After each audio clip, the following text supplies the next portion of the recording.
Nước Mỹ hiện có hơn 6 triệu con lợn hoang phân bố tại khoảng hơn 30 bang, tập trung dày đặc nhất ở miền Nam, đặc biệt là bang Texas. Chúng cày nát ruộng ngô, đậu tương, lúa, đồng cỏ, phá hàng rào, làm hỏng hệ thống tưới và cạnh tranh thức ăn với động vật bản địa.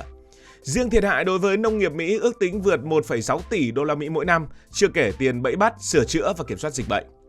Nhìn cảnh ấy, nhiều người Việt Nam chắc chắn sẽ đặt câu hỏi là lợn chạy đầy ngoài đồng thế kia sao không bắt về làm giả cầy, nướng, xào hoặc bán cho nhà hàng? Tại sao ở Mỹ lại có câu chuyện như vậy? Nghe tới lợn rừng, nhiều người Việt Nam thường nghĩ đến những con lợn thân nhỏ, mõm dại, thịt chắc được nuôi bán hoang dã ở trang trại hoặc săn ở trong rừng. Nhưng lợn rừng ở Mỹ lại là một khái niệm rộng lớn hơn. Chúng bao gồm hậu duệ của lợn nhà sổng chuồng, lợn rừng Á Âu được du nhập để săn thể thao và cả những cá thể lai giữa hai nhóm này. Lợn nhà được các nhà thám hiểm Tây Ban Nha mang vào Bắc Mỹ từ thế kỷ 16. Qua nhiều thế hệ thoát ra tự nhiên, chúng dần mọc lông dày hơn, nanh phát triển, thân hình săn chắc và trở nên cực kỳ cảnh giác. Về sau, một số nơi còn cố tình thả hoặc vận chuyển lợn rừng để tạo nguồn thú săn, khiến chúng lan sang những khu vực mới. Khả năng sinh sản mạnh, ăn gần như mọi thứ và thích nghi với nhiều loại khí hậu đã biến chúng trở thành một trong những loài xâm lấn phá hoại lớn nhất của nước Mỹ. Một con trưởng thành không giống như lợn rừng ở Việt Nam, chúng ta vẫn gọi là lợn bản, thì một con ở Mỹ có thể nặng hơn 1 tạ, thậm chí những con đực có thể nặng đến vài tạ. Chúng chạy nhanh, bơi tốt, hoạt động nhiều vào ban đêm và sống theo đàn. Vì vậy câu chuyện không phải là nước Mỹ bước ra ruộng túm lấy một con rồi cho lên xe bán tải. Đối với một con lợn hoang có cặp nanh dài trong bụi rậm, đôi khi nó còn nguy hiểm hơn cả bắt những con trâu sổng chuồng. Vậy thì người Mỹ nghĩ sao về thịt lợn hoang? Thịt lợn hoang đương nhiên không phải là thịt lợn độc. Nếu con vật khỏe mạnh, được xử lý vệ sinh và nấu chín kỹ, thịt hoàn toàn có thể ăn được. Mình biết rằng một số người đã bắt đầu lên menu và chế biến một số món. Một số người thậm chí còn thích thịt lợn hoang vì ít mỡ, săn chắc và có hương vị đậm đà hơn thịt công nghiệp. Nhưng mà người Mỹ họ rất là cẩn thận. Rủi ro lớn ở chỗ người săn không biết con vật đã sống ở đâu, ăn gì và mang mầm bệnh nào.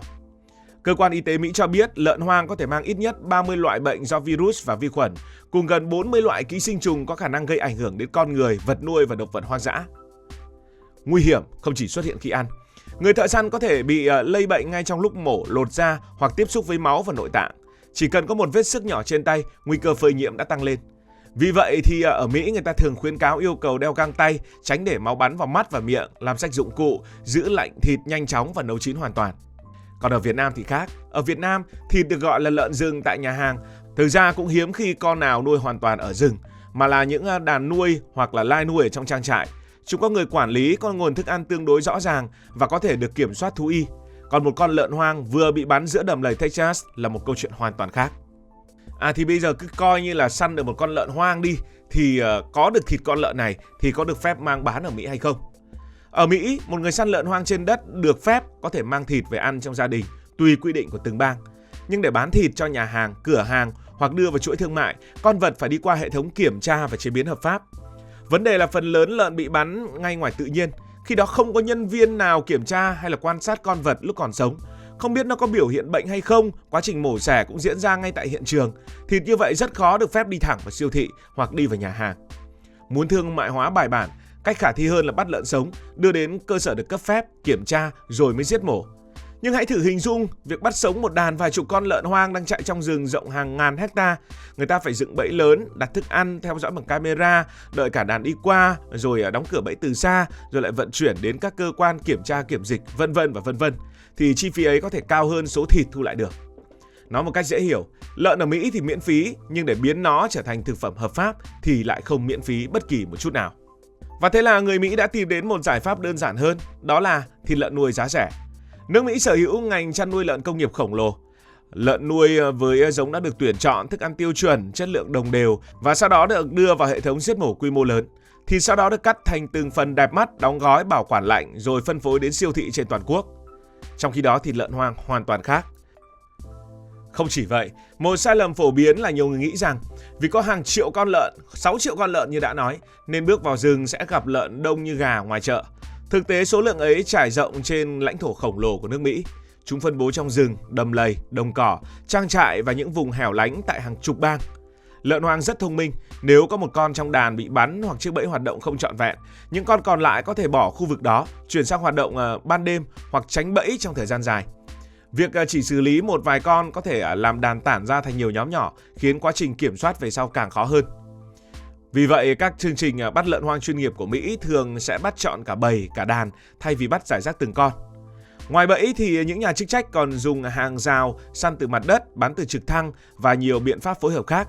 Đây cũng là lý do mà nhiều người Mỹ rất ngại săn lợn hoang.